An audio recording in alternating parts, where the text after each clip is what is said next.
आ रही है, चलिए गुड। तो नेक्स्ट हम लोग क्या पढ़ने वाले हैं बेटा, हमारे पास एक टॉपिक है वेटलेसनेस। ऐसी कंडीशंस जहां बॉडी अपना वेट एक्सपीरियंस ना करे। ऐसी सिचुएशंस यूनिवर्स में, ऐसी सिचुएशंस कहां कहां होती हैं जब बॉडी अपना वेट एक्सपीरियंस नहीं करती। तो लिख लीजिए, द सिचुएशन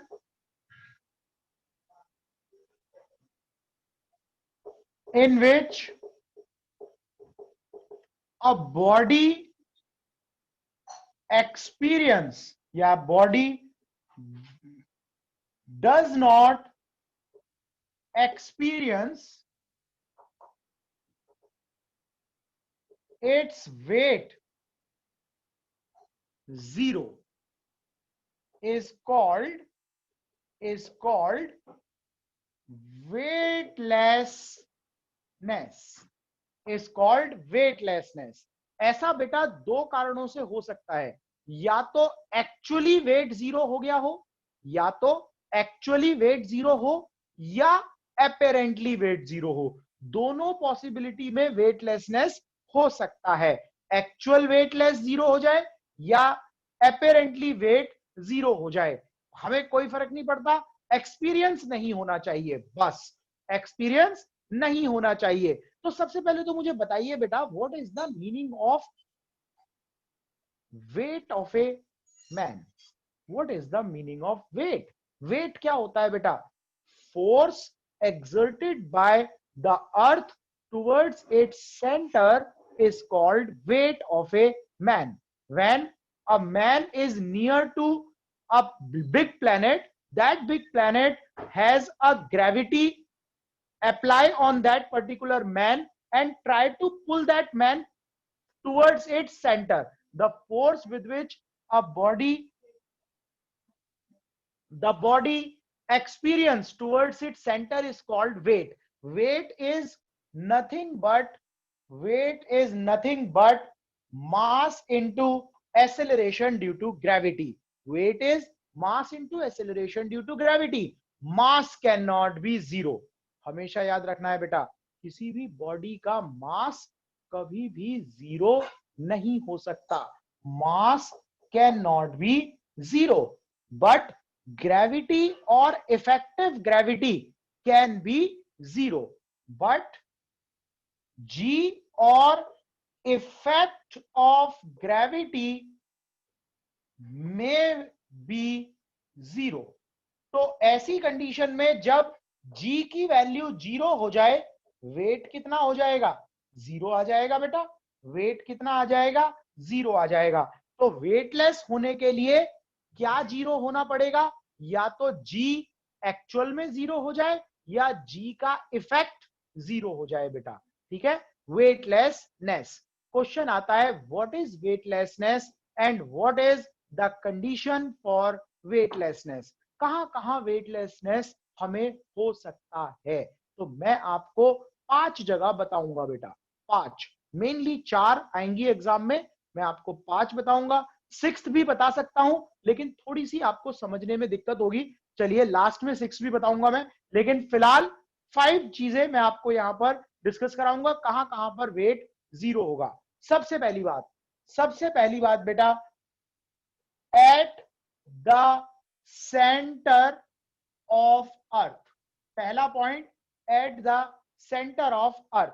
अगर आप अर्थ के सेंटर पर चले जाएं, हमने बताया था जब हम अंदर जाते हैं, अर्थ सरफेस के अंदर जाते हैं, G dash is equal to ji R upon capital R. अंदर जाने पर, अर्थ के अंदर जाने पर acceleration due to gravity related as capital G R upon R। at the center R is equal to 0। यहां पर पहुंच जाएंगे, R is equal to 0 हो जाएगा बेटा, G डैश 0 हो जाएगा, वेट भी 0 आ जाएगा। तो पहला पॉइंट जहां आपको एक्सेलरेशन ड्यू टू ग्रेविटी 0 मिलेगी, वो पॉइंट होगा eight the centre of earth. Eight the centre of अर्थ। दूसरी बात बेटा, एट इंफिनिटी पर क्या होता है? जब हम ऊपर जाते हैं अर्थ सरफेस से ऊपर जाते हैं तो ग्रेविटी आती है G are square upon R square. ये रिलेशन मैंने आपको प्रूफ करा रखे हैं बेटा। आर की वैल्यू यहां पर इनफाइनाइट पर जाकर at infinite r is equal to infinite, g dash equal to ji are square upon infinite, and that is also equal to 0. So weight is equal to 0. So now we have 2 point infinite and at the center of earth. Infinite point बेटा possible point नहीं है, तो हो सकता है इसे consider ना करें आपके स्कूल में, ये कह दें कि भाई नहीं ये तो होता ही नहीं है पॉइंट, लेकिन फिर भी एक्सप्लेनेटरी पॉइंट तो है, इंक्लूडेड पॉइंट तो है, कहने के लिए तो है कि भाई इनफाइनाइट पे चले जाओ वेटलेसनेस हो जाएगी। ठीक है, अब जैसे जाए हमारी हेडेक तोड़ना है, जैसे मर्जी जाए, क्योंकि सेंटर पर जाना भी अर्थ के इतना आसान नहीं है, पॉसिबल है लेकिन आसान नहीं है। ठीक है, इसी तरह से इनफाइनाइट पर जाना भी हो सकता है, पॉसिबल हो, हमें ना पता हो। ठीक है, तो इनफाइनाइट एक दूसरा पॉइंट बन गया। ये दोनों पॉइंट बेटा समझ में आए या नहीं आए, पहले मुझे बताइए, फिर मैं अब 3 पॉइंट और बताऊंगा कहां कहां वेटलेसनेस 0 होगा। फटाफट बताएंगे मुझे, गौरी, वंशिका, फटाफट बताइए बेटा। गुनगुन, ठीक है, मधुर, गुड, ठीक, सानवी, वेरी गुड।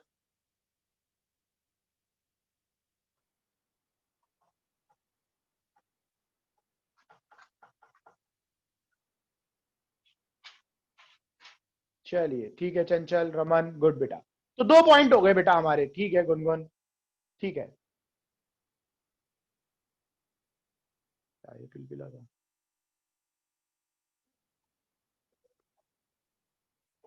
बेटा तीसरा पॉइंट कंसीडर करेंगे। तीसरा पॉइंट कौन सा पॉइंट है बेटा हमारा? तीसरा पॉइंट है जब कोई बॉडी फ्रीली फॉल करती है। अगर कोई बॉडी फ्रीली फॉल कर रही है, आप लोग अगर बेटा लिफ्ट की बात करें, whenever you are in lift, हम लोगों ने लिफ्ट पढ़ी थी बेटा, लिफ्ट के अंदर normal reaction is called apparent weight, normal reaction is called apparent weight. तो यहां लिख लीजिए तीसरी बात, inside a freely falling lift. So let you are in a lift, this is you, lift के अंदर आप स्टैंडिंग है और लिफ्ट जो है बेटा वेट नीचे लग रहा है हमारा mg, नॉर्मल रिएक्शन ऊपर लग रही है, नॉर्मल रिएक्शन ऊपर, वेट नीचे, तो नेट फोर्स कितना होगा?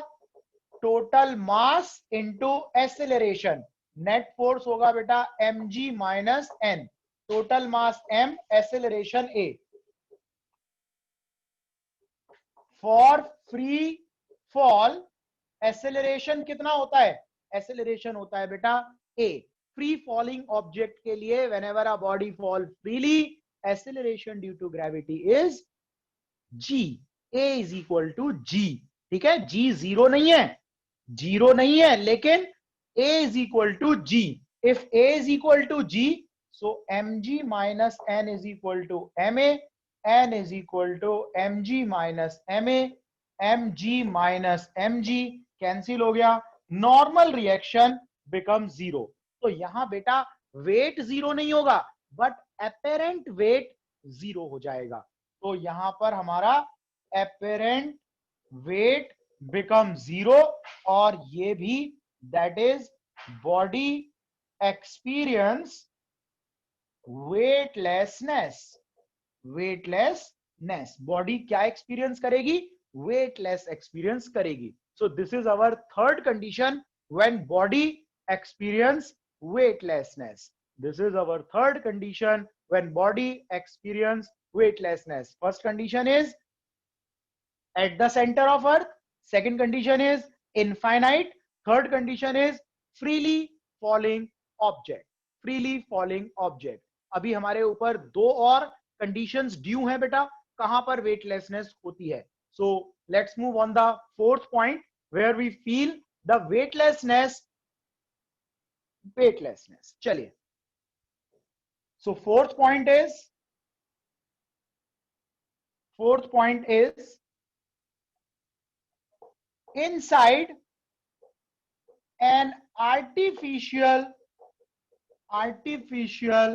satellite, किसी आर्टिफिशियल सैटेलाइट के अंदर हमें वेटलेसनेस फील होती है, हमें वेटलेसनेस फील होती है, लेकिन अगर हम सैटेलाइट से बाहर आ जाएं और रुके हुए हो तो हमें वेटलेसनेस फील नहीं होगी।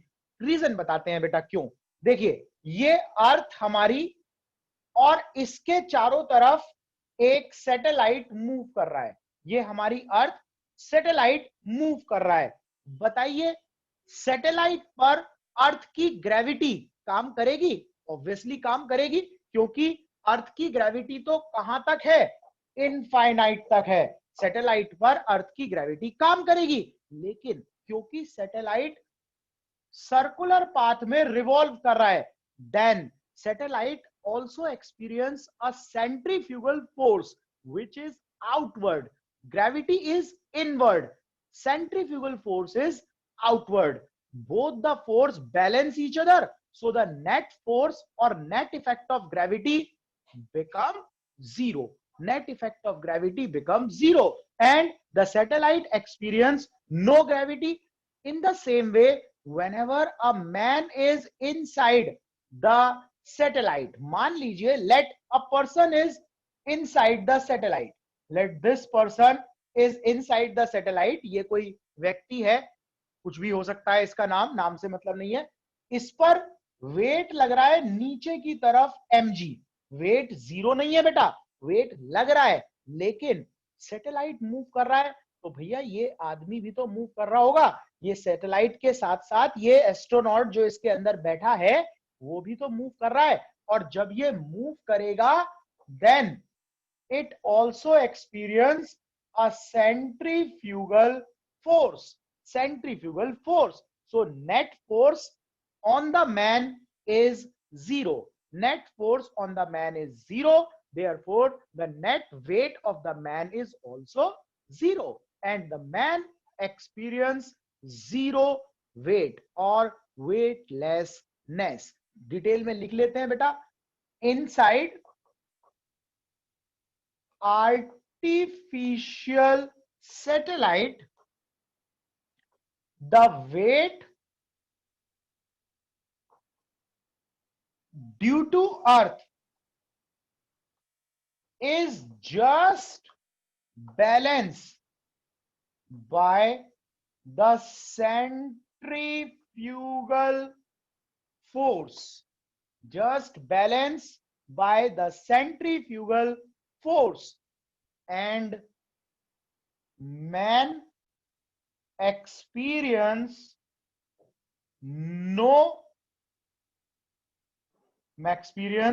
weightlessness. आदमी वेटलेसनेस एक्सपीरियंस करेगा. लेकिन अब एक क्वेश्चन आता है बेटा, यहां पर एक क्वेश्चन आता है कि मून भी तो अर्थ का एक सैटेलाइट है, मून भी तो अर्थ का एक सैटेलाइट है. Then why when we standing on the moon, when we stand on the moon,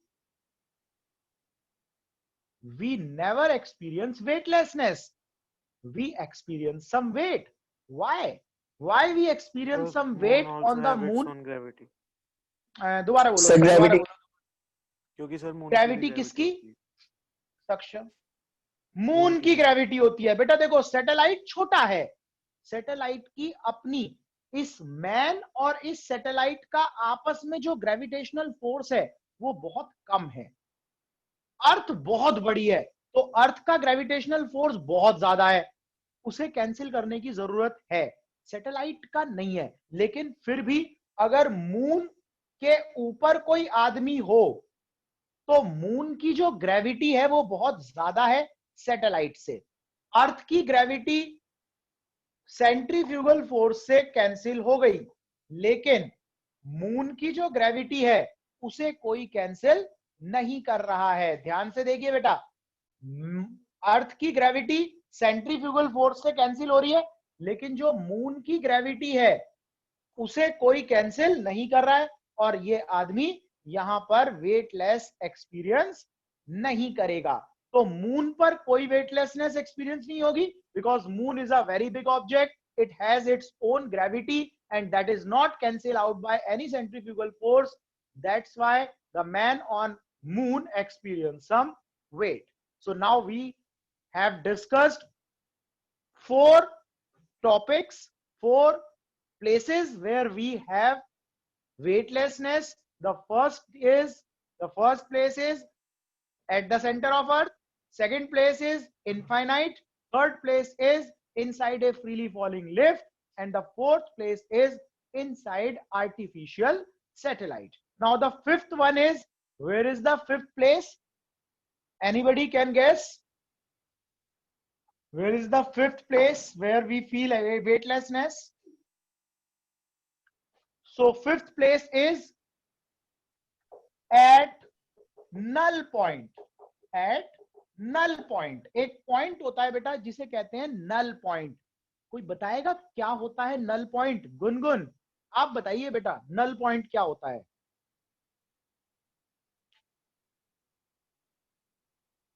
Raman बताइए। सर जहाँ पे सर- बिल्कुल भी ग्रेविटी नहीं होती। रमन रुक जाओ, रमन रुक जाओ। हाँ गुनगुन बोलो। हाँ रमन अभी रुक जाओ आप। हाँ सर जहाँ पे बिल्कुल ग्रेविटी नहीं होगी ऐसा। बेटा इनफाइनाइट तक ग्रेविटी होती है, बिल्कुल ग्रेविटी नहीं होती, इससे क्या मतलब है? इनफाइनाइट तक होती है ग्रेविटी। तो क्या नल पॉइंट इनफाइनाइट पर होगा? नहीं, बात नहीं बनी। और कुछ बताइए।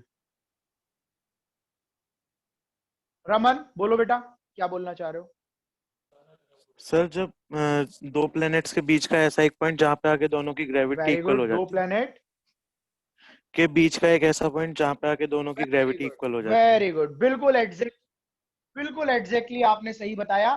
देखो बेटा, नल पॉइंट क्या होता है? नल पॉइंट एक प्लेस है किसी भी दो लार्ज बॉडी के बीच में जहां दोनों की ग्रेविटी एक दूसरे को कैंसिल कर दे। समझिए, यहां पर ये एक अर्थ है और मान लीजिए ये मून है। मून और अर्थ, मून और अर्थ दोनों की अपनी अपनी ग्रेविटी होगी बेटा, दोनों की अपनी अपनी ग्रेविटी होगी। ये इधर खींच रहा है ऑब्जेक्ट को, अर्थ इधर खींच रही है। एक समय ऐसा होगा जब मून इधर खींचेगा, अर्थ इधर खींचेगी, दोनों बैलेंस हो जाएंगे। एक प्लेस ऐसा आएगा अर्थ और मून के बीच में जहां मून का ग्रेविटेशनल फोर्स और अर्थ का ग्रेविटेशनल फोर्स एक दूसरे को बैलेंस कर देगा और यहां नेट फोर्स 0 आ जाएगा, नेट ग्रेविटी 0 आ जाएगी, नेट वेट भी 0 आ जाएगा। तो ये पॉइंट कहलाता है बेटा नल पॉइंट। तो नल पॉइंट क्या होता है पहले लिख लीजिए। It is a place between two object, between two object where the gravitational pull of both object is equal या become equal and opposite, equal और अपोजिट हो जाता है। और ऐसी प्लेस पर बेटा हम वेटलेसनेस एक्सपीरियंस कर सकते हैं। So this is the fifth place where we can experience weightlessness.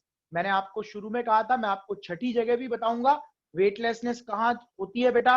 और आप इसके लिए समझ सकते हैं कि जितने भी एस्ट्रोनॉट्स होते हैं जब वो वेटलेसनेस की प्रैक्टिस करते हैं, देखिए जब आप स्पेस में जाएंगे तो आपको वेटलेसनेस होगा। इसकी वजह से हमारी बॉडी एडप्ट नहीं करती, मतलब हमारी बॉडी एकदम से वेटलेसनेस एडेप्टेशन नहीं होती।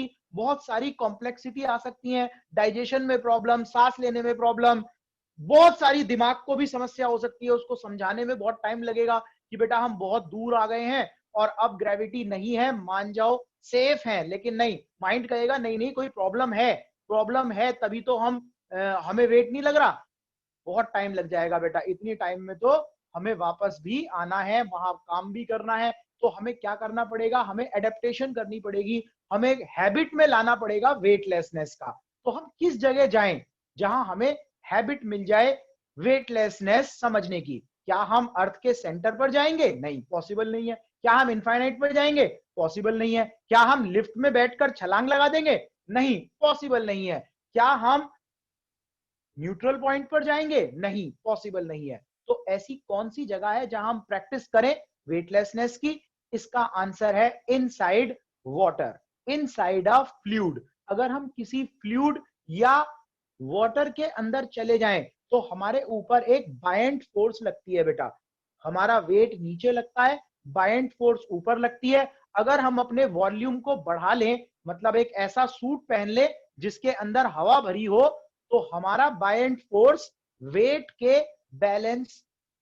को बैलेंस कर देता है। नाउ इन दैट केस हमें नेट फोर्स जीरो एक्सपीरियंस होता है। तो यहां एस्ट्रोनॉट्स क्या कर सकते हैं? वेटलेसनेस की प्रैक्टिस कर सकते हैं, अपने डेली रूटीन के काम करने की प्रैक्टिस कर सकते हैं, कैसे सीधे उल्टे दाएं बाएं होकर जाएंगे।